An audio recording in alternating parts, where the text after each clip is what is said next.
And now, it's time for DJ Rocky's Secret Files. Ininom ng nanay ko yung lason na para sana sa mga insekto. Sabi nila, pamilya ang pinakamatibay na pundasyon sa lipunan. Sabi rin nila na ang nanay ang ilaw ng tahanan at ang tatay ang haligi ng tahanan. Pero ako, ayokong paniwalaan yung mga sinasabi nila tungkol sa salitang pamilya. Kasi ang ilaw at haligi ng pamilya ko, sila mismo ang sumira sa paniniwala ko sa salitang pamilya. Itago niyo ako sa pangalang Cheng. 23 years old, masayahing tao pero sa kabila ng mga ngiti at tawa ko, sa likod ng maskarang to ay isang taong puno ng galit at hinanakit. Siguro tama sila na kung sino pa yung mga taong masayahin, sila pa yung may malaking kalungkutan. Ito ang aking secret file. 8 kami magkakapatid at pangatlo ako sa amin. Bata pa lang kami, lagi nang nag-aaway ang mga magulang ko. Mahirap lang yung pamilya ko. Magsasaka ang tatay ko at tindera ng gulay ang nanay ko. Noong una akala ko ganun talaga yung mga magulang. Parating may away at bangayan. Dahil nga sa bata pa lang ako noon, hindi pa ganun kalalim ang pag-iisip ko sa ganung bagay. Hanggang sa tumungtong ako ng high school. Ganun pa rin sila. Away dito, away doon. Tapos magbabatig uli. Paulit-ulit ganun ang senaryo ng buhay namin. Hanggang sa dumaan ang bawat araw, parati pa rin merong bangayan ang mga magulang ko. Dumagdag pa na nag-asawa ng maagang 2 kong ate.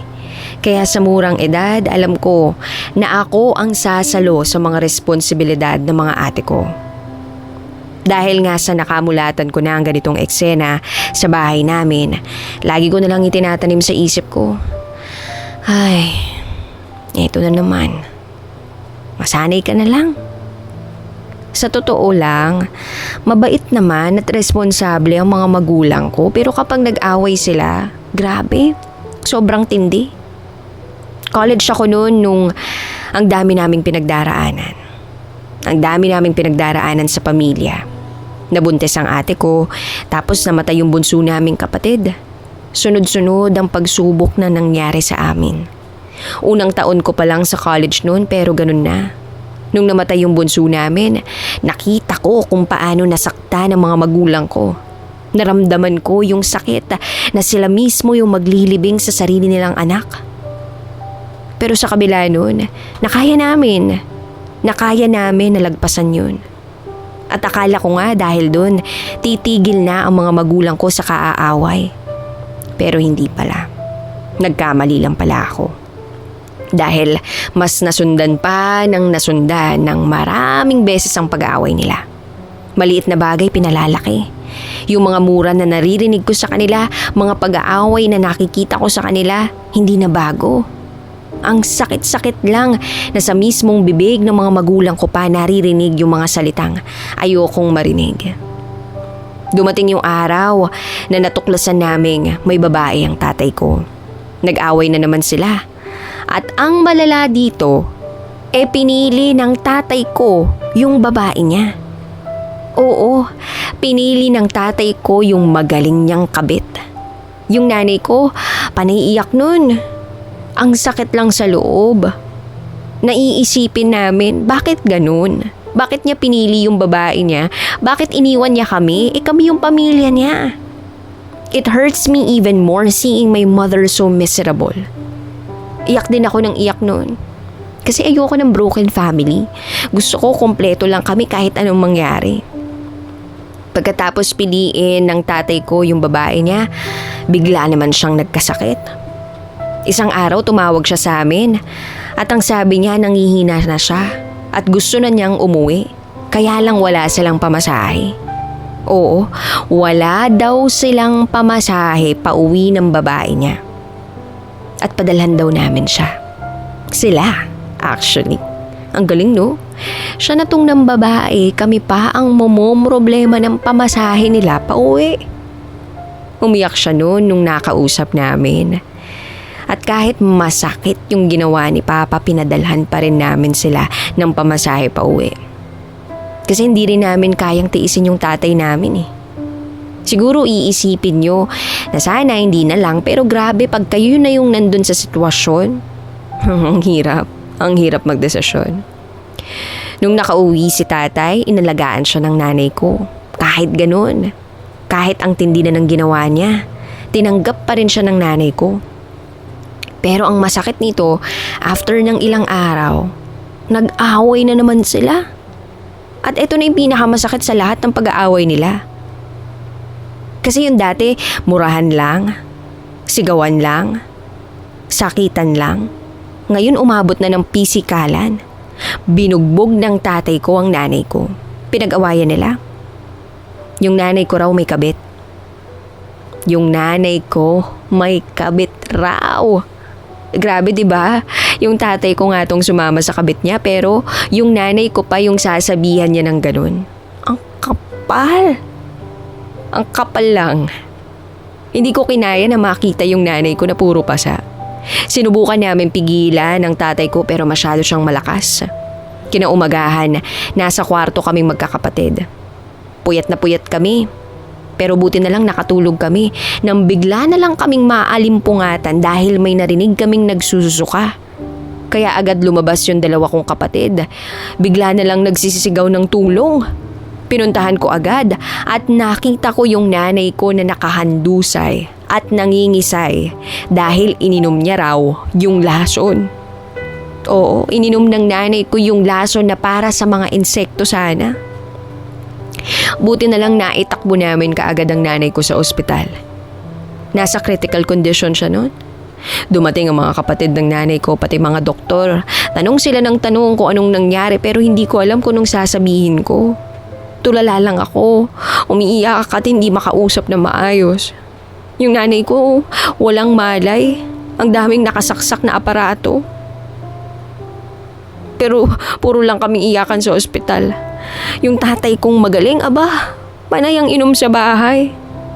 Graduating ako noon. At 3 linggo na lang, graduation day ko na. Ang hirap lang nun kasi pumapasok ako sa school galing ospital. Walang tulog pero kailangan kong pumasok dahil finals na rin namin. Imagine, nag-aaral ako sa umaga. Tapos pag uwian na, sa ospital ako dederecho para bantayan ng nanay ko. Doon na rin ako magre-review for my final exams.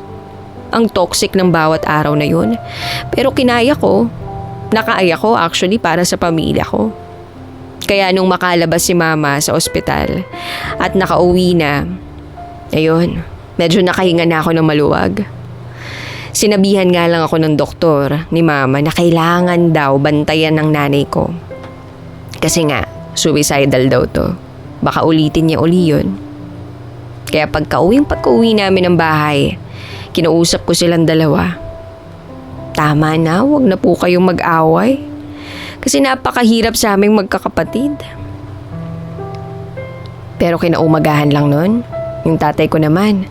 Siya naman ang kinailangan kong dalhin sa ospital. Psychiatrist actually. Kasi ilang araw na raw siyang hindi nakakatulog. At kailangan niya ng gamot para makatulog. Hindi ko alam kung paano ko nakaya yun. Hanggang sa graduate ako na gano'n ng mga eksena sa bahay namin.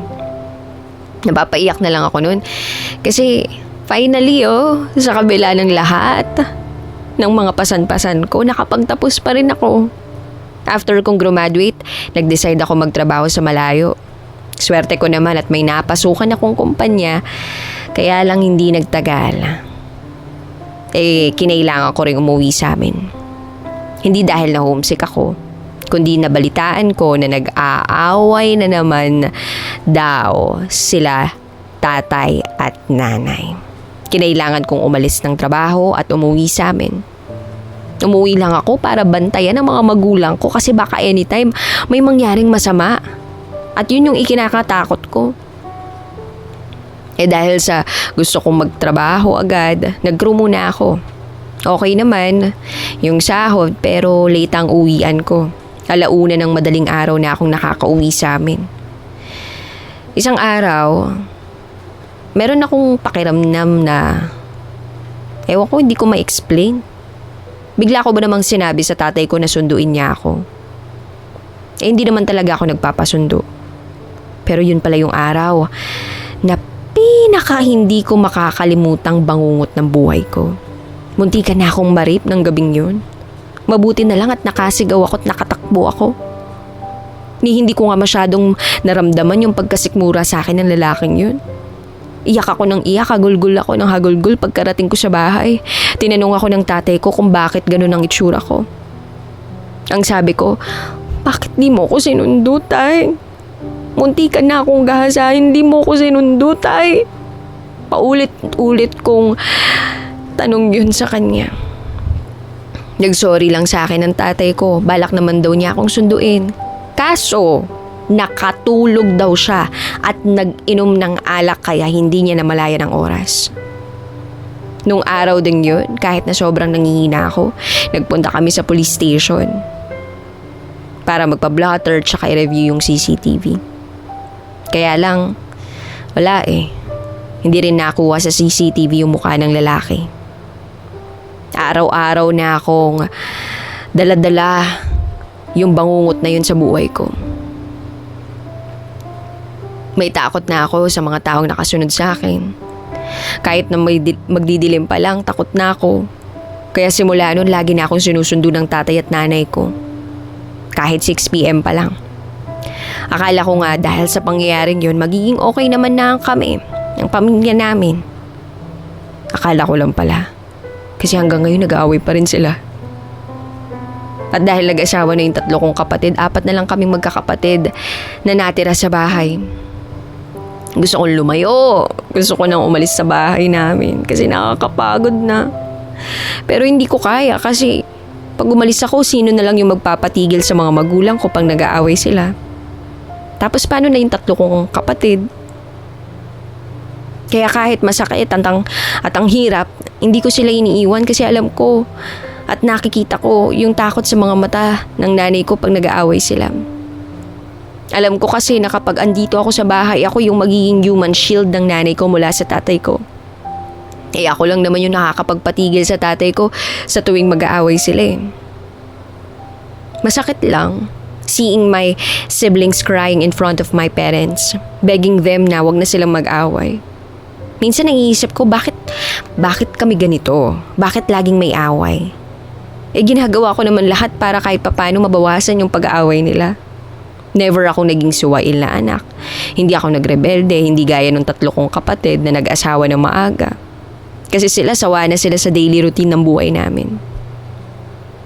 Sawa na sila sa toxic ng pamilya namin.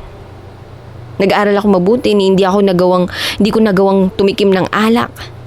Kasi para sa akin, hindi yun tama. Gusto ko lang namang maging masaya. Gusto ko lang din namang maging maayos yung pamilya namin. Yun lang naman yung hinihiling ko. Kaya eto ako, nagpapakatatag para sa 3 ko pang mga kapatid. Kahit nagtatapang-tapangan ako sa loob-loob ko, durog na yung puso ko. Kaya lagi ko na lang sinasabi sa kanila, trust the process because in the end, you will know God's reason. Minsan nga naisip ko na lang magpakamatay. Kasi parang hindi ko na kaya. Kaya lang naiisip ko pa rin yung pamilya ko. Oo, galit ako at kinahihiya ko sila hindi dahil sa estado ng buhay namin kundi dahil lagi na lang silang nag-aaway. Nasasagot ko sila. Pero ako yung mas nasasaktan pag nasasagot ko sila. Kasi pakiramdam ko yung mga binitiwang kong mga salita ay para bang mga kutsilyo na may talim sa magkabilang dulo na habang sinasabi ko yun, ako rin mismo nasasaktan at nahihirapan. Pero alam nyo, kahit ganun, never kong hiniling na mawala sila sa mundong to. Or may mawala sa kanila. I love them both. Kahit ganun sila. Sobrang mahal na mahal ko ang mga magulang ko At hindi ko lubos maisip yung buhay ko kung wala sila. I know someday, magbabago rin ang mga magulang ko. Hindi man sa ngayon, pero alam ko, darating yung araw na sa kabila ng kahihiyan ng pamilya ko nang dahil sa kanilang mga pag-aaway. Sa kabila ng mga pang-aalipusta ng ibang tao sa pamilya ko, someday hindi na nila kami kukutsain. Hindi naman kasi sufferings and pain along the way. Maybe God gave us this kind of situation, or God gave me this kind of family or parents kasi He believes on me.